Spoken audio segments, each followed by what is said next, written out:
กลางเดือน12น้ำโขงไหลท่วมนองปิดทองพระธาตุเชียงแสนของ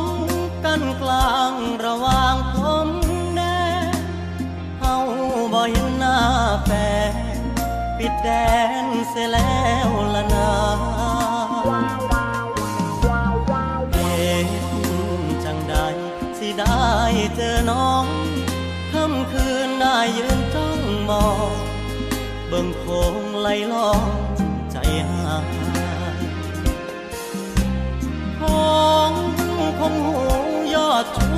อยู่ใสเขาให้เหตุงานอันใดฉะไหนบ่ส่งข่าวมาอยู่ฝั่งไทย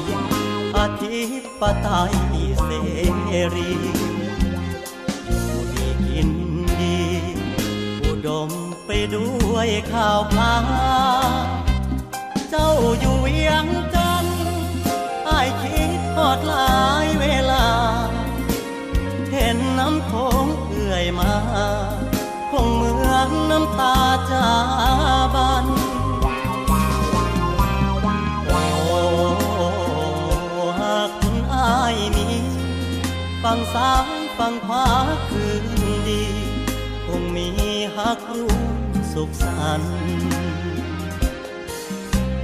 ของแม่เอ๋ยช่วยเป็นพยานอ้ายหักแม่สาวเวียงจันทน์หักเดียวหักมันบ่ลืม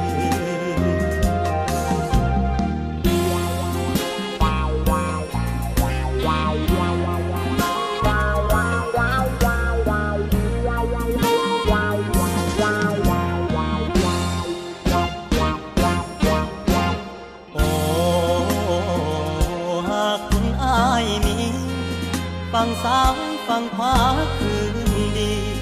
คงมีหักร่วมสุขสันต์ของ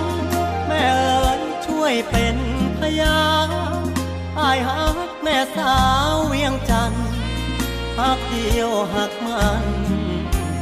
บ่ลืม